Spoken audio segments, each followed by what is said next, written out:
Il y a un an, je disais fin 2022, je serai la meilleure version de moi-même. Est-ce que c'est le cas? On va voir ça. Yo, je m'appelle Erwan et début 2022, je me suis lancé le défi de ma vie. Un an pour faire un maximum de sport, manger sainement, pas boire d'alcool et lire un livre par mois. Du coup, on est le 31 décembre 2022, 365 jours plus tard. Est-ce que j'ai réussi mon défi? On va voir tout ça. Et surtout, est-ce qu'on voit le six-pack? Je vous montrerai les nudes en fin de vidéo.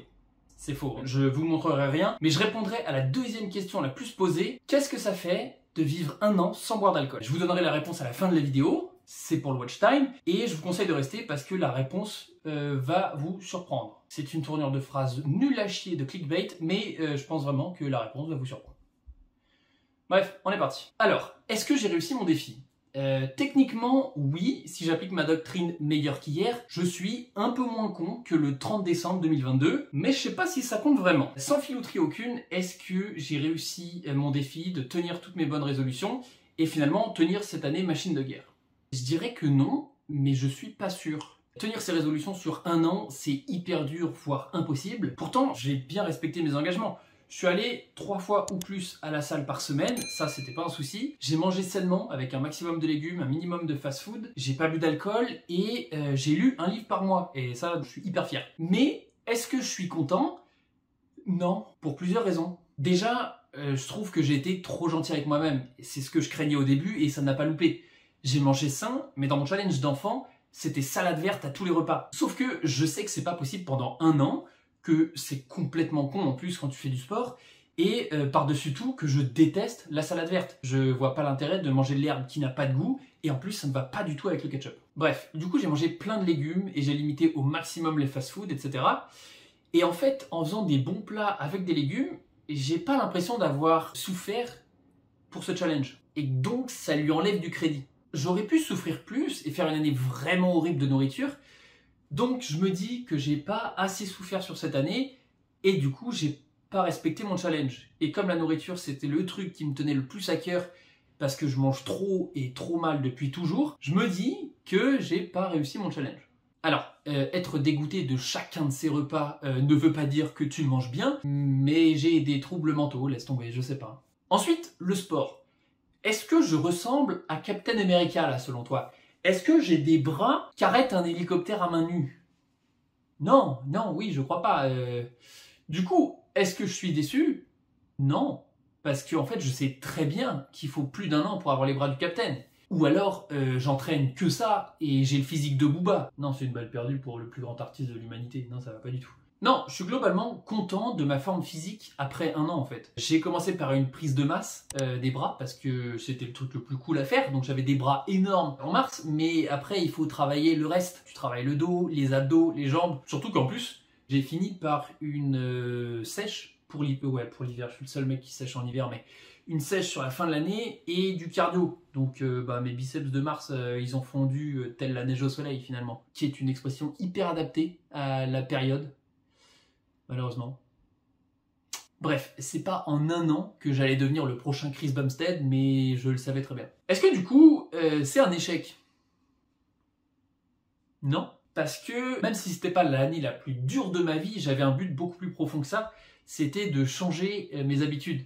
À savoir manger plus sainement et beaucoup plus de légumes. J'allais dire apprendre à lire, mais on n'est pas loin, parce que je lisais pas de livres, mais du coup, prendre l'habitude de lire plus régulièrement, et m'imposer une activité physique, mais ça se tenait déjà. Parce que ça sert à rien de faire un challenge sur un an et un challenge hyper énervé que tu vas tenir juste parce que tu sais que à la fin de l'année c'est bon, tu vas lâcher.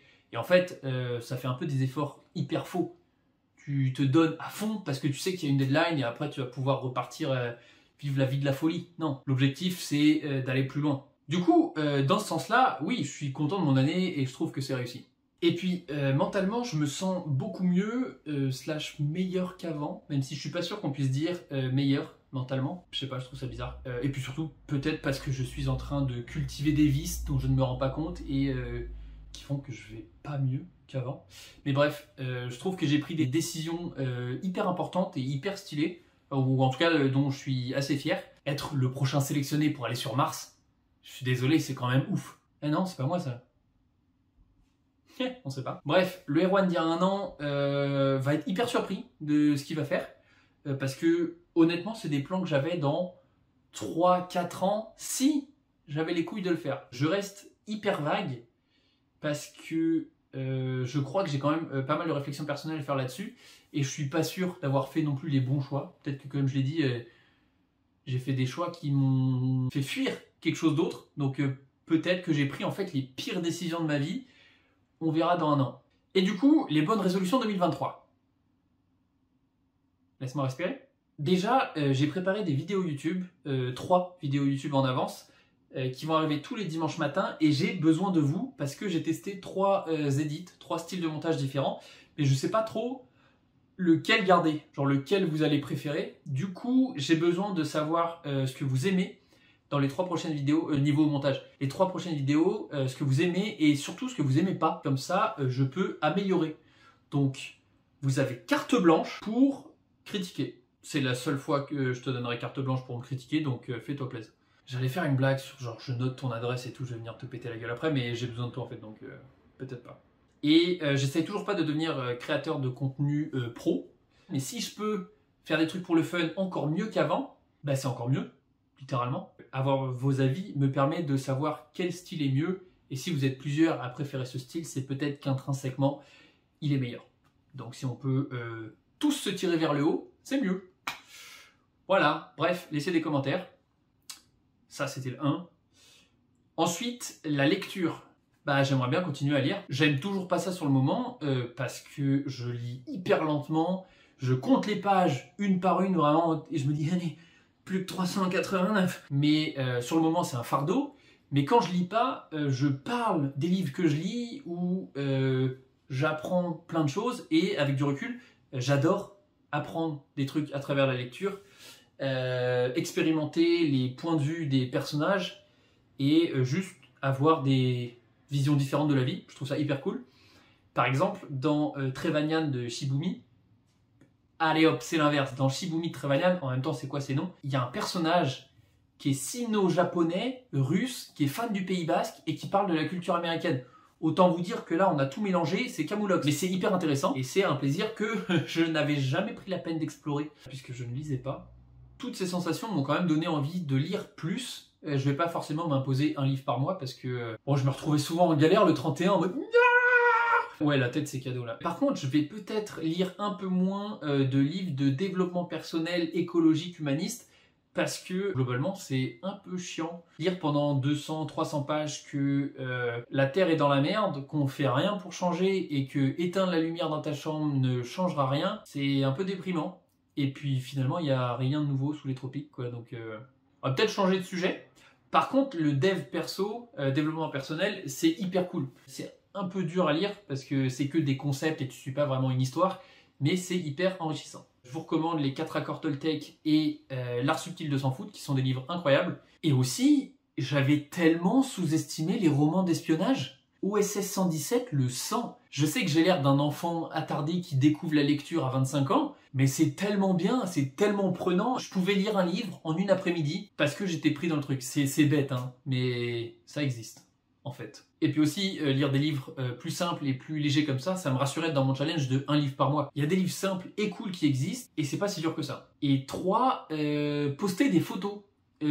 Voilà, c'est tout bête, hein, mais j'ai 10 000 photos de mes vies passées et en fait, je les poste jamais sur Insta parce que je me dis, mais c'est bizarre, t'arrives en 2023, je vais pas mettre des photos de 2020 en Chine, donc je le fais pas. Et après, je me dis, mais attends, j'ai des photos de Chine, j'ai des photos d'Amsterdam, j'ai des photos de Budapest, j'ai des photos de Bali, j'ai des photos d'Hainan, j'ai des photos de partout que je ne poste pas. Et plus je prends du retard, plus je me dis, ah, mais faut que je le fasse. Ah oui, et aussi, c'est parce que je sais pas faire de légende Instagram, c'est un délire, mais je me cringe. Du coup, j'en mets pas. Donc je me cringe encore plus, et du coup je poste pas. En fait, je vais finir par faire des best caption get credit, j'en ai et rien à secouer. Si jamais vous êtes créatif, voilà. Hein. Bref, les résolutions 2023 seront assez simples. Continuer à manger correctement, lire encore quelques livres et reprendre la lecture. Les mangas et les comics, ça m'a trop manqué, j'ai trop de retard. Continuer à aller à la salle et courir. J'aimerais bien faire un semi-marathon, mais j'aime pas la course. Donc il va falloir que je bosse là-dessus. Voilà, les bonnes résolutions 2023 seront plus light, mais plus complètes qu'avant. et c'est déjà pas mal. Maintenant vient l'heure de la fameuse question que vous attendez tous. Qu'est-ce que ça fait de ne pas boire d'alcool pendant 1 an? Franchement, rien. C'est bête, hein. Ça me manque pas et je me sens pas particulièrement mieux qu'avant. Je vous ferai une courte vidéo juste pour vous expliquer pourquoi j'ai arrêté l'alcool, en vous expliquant les effets de l'alcool sur le corps et le sport. Mais globalement, je me sens pas transcendé. Si vous êtes curieux, faites le Dry January, ça commence demain. Si vous arrivez à tenir pendant 1 mois, cool. Et si ça vous a rien fait, a priori, le tenir pendant 1 an vous changera pas particulièrement. Si par contre c'est hyper dur pour vous de tenir et que à la fin du mois de janvier, vous vous sentez incroyablement fort, félicitations, vous êtes au bord de l'alcoolisme. J'ai rien de plus constructif à dire. J'aurais pu faire plus long et plus construit, mais l'idée générale est là. Si ça ne vous fait rien, tant mieux. Si c'est dur à tenir, c'est le début d'une addiction. Vous faites ce que vous voulez après. Je suis grand, vous êtes grand, on se prend en charge tout seul. Voilà, la vidéo est terminée. C'était globalement un récap de l'année 2022. J'ai potentiellement oublié des trucs, mais c'est pas grave. Je pense que le plus important a été dit. On se retrouve dans une vidéo qui va s'afficher. C'est où? C'est là? Attends, si je suis comme ça. Ouais, c'est là. Une vidéo qui va s'afficher juste là. Et puis, si on se quitte, je vous dis au revoir. Portez-vous bien. Ouais, c'était hyper solennel. Portez-vous bien. Et à la prochaine. Et puis, bonne année aussi. Bisous. T'attends une post-générique là? Parce que on n'est pas chez Marvel, hein. Il n'y aura pas de news à la fin, même pour les curieux qui restent. Bonne année. Bonne année!